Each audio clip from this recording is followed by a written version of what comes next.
Good morning to all of you. Welcome to my channel. आप सभी dictation regular basis पे लेके और साथ ही साथ उसे पीडीएफ से चेक करें। पीडीएफ के लिए आप मेरे टेलीग्राम चैनल स्टेनो विद श्रद्धा को ज्वाइन करें और साथ ही साथ जो भी इस चैनल पर नए हैं वो सभी इस चैनल को सब्सक्राइब करें और साथ ही साथ नोटिफिकेशन बेल को भी प्रेस करें। नाउ स्टार्ट करते हैं अपनी डिक्टेशन। डिक्टेशन स्टार्ट होगी 5 सेकंड बाद, जिसकी स्पीड रहेगी 80 वर्ड पर मिनट। स्टार्ट। मनुष्य की मूल प्रवृत्ति एकाकी है, तथापि जन्म से मरण की यात्रा के दौरान पग पग पर मित्रों एवं सहवासियों के सानिध्य और मेल भाव के सहारे वह अपने कर्तव्य और दायित्व निभाते हुए कमोबेश संतुष्टि में जीवन बिताने में सक्षम होता है। जीवित या दिवंगत माता पिता, पितरों एवं वरिष्ठ जनों की मंगल कामनाएं भी नैतिक संबल बनकर हमारे कार्यों में सहायक होती है, जिन्हें अंतरंग मित्रों का स्नेह और मानसिक संबल मिलता है। उनके जीवन में हताशा की संभावना घटती है। पैराचेन। धन, ज्ञान, बाहुबल, पद प्रतिष्ठा के उन्माद से अभिभूत व्यक्ति दूसरों का निरादर करने से नहीं चूकता। मोहजाल में लिप्त व्यक्ति की सोच भी प्रायः स्वयं के जीवन साथी और संतति के हितों तक सीमित रहती है। शेष प्राणियों से वह सायास दूरी बना लेता है। संकुचित दृष्टि के कारण उसमें परिवेश के सहजीवियों के प्रति वास्तविक सहानुभूति या दया नहीं उपजती। वह नहीं जानता कि प्रत्येक व्यक्ति पृथ्वी की अबूझ व्यवस्था में एक चिंदी इकाई मात्र है और उसकी बेहतरी अपने परिवेश की अन्य अस्मिताओं से पृथक संभव नहीं है। पैराचिन। जीवन की जिन सच्चाइयों की हम उपेक्षा करते हैं, समय हमें लताड़ कर उनसे रूबरू कराता है। नानाविध समस्याओं के बावजूद कोरोना ने मनुष्य को सिखाया है कि विपत्ति के क्षणों में आवश्यक नहीं धन, साधन और रुतबा राहत दे। आडंबर और अहंकार त्याग कर सहजीवियों से मेल भाव ही मनुष्य को सुखी रखता है। यह जान लेंगे कि निजी सरोकार ईमानदारी से साझा करने और मिल बांट कर जीने में जीवन के सुख हैं, तो हमारी अधिकांश कठिनाइयां सुलझ जाएंगी।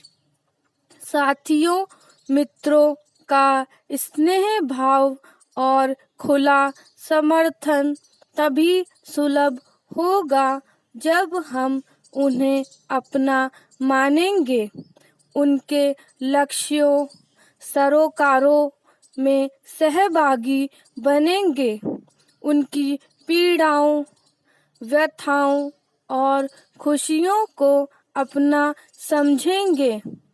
इस प्रक्रिया में हम नैतिक और आध्यात्मिक स्तर पर स्वयं भी उन्नत होंगे। स्टॉप।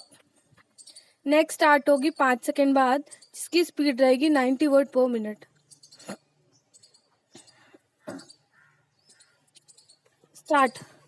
कोरोना वायरस से उपजी महामारी कोविड से जूझ रहे देश के सामने ब्लैक फंगस यानी म्यूकोरमाइकोसिस नामक बीमारी ने किस तरह एक नई समस्या खड़ी कर दी है, इसका प्रमाण है एक के बाद एक राज्यों की ओर से उसे महामारी घोषित किया जाना।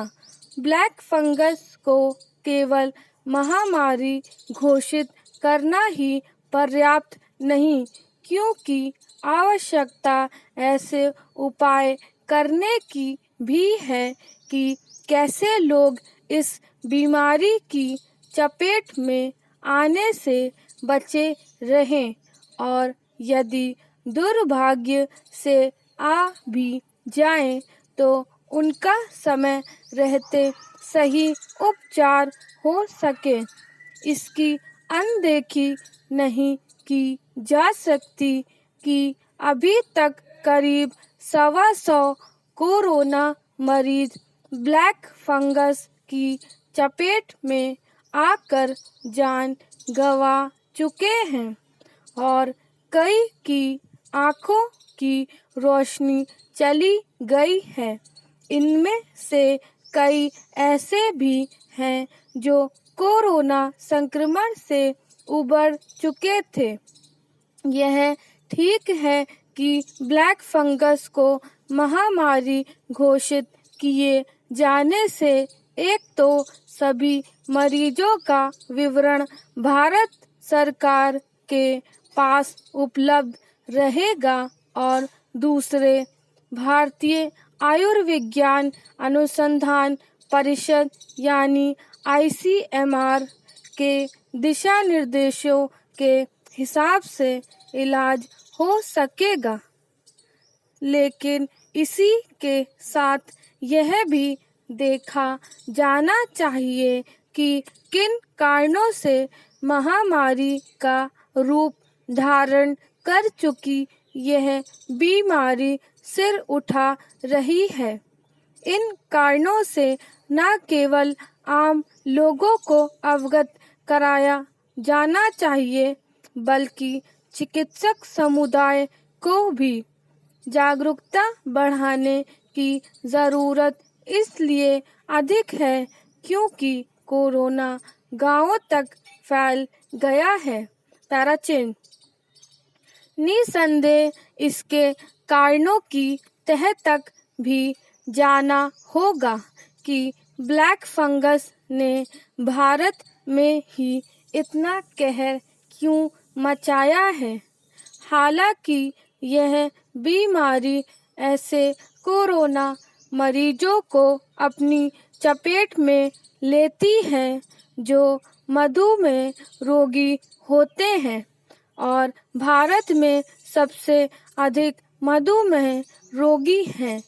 लेकिन एक अन्य कारण कोविड के उपचार के दौरान कुछ दवाओं का अनियंत्रित इस्तेमाल भी है।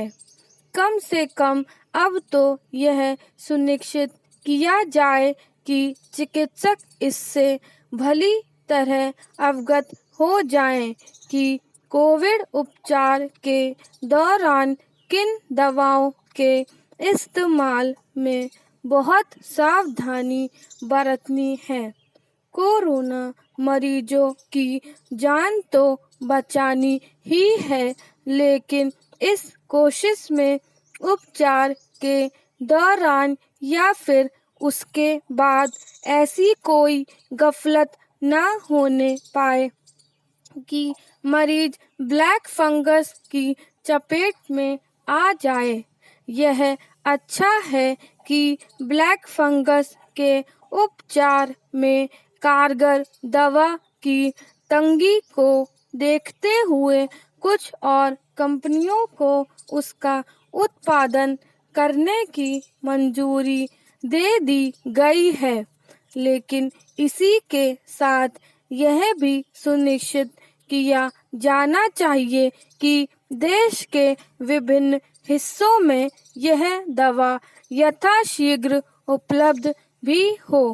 वास्तव में बात तब बनेगी जब दवा के उत्पादन के साथ उसकी आपूर्ति पर भी प्राथमिकता के आधार पर ध्यान दिया जाएगा। स्टॉप।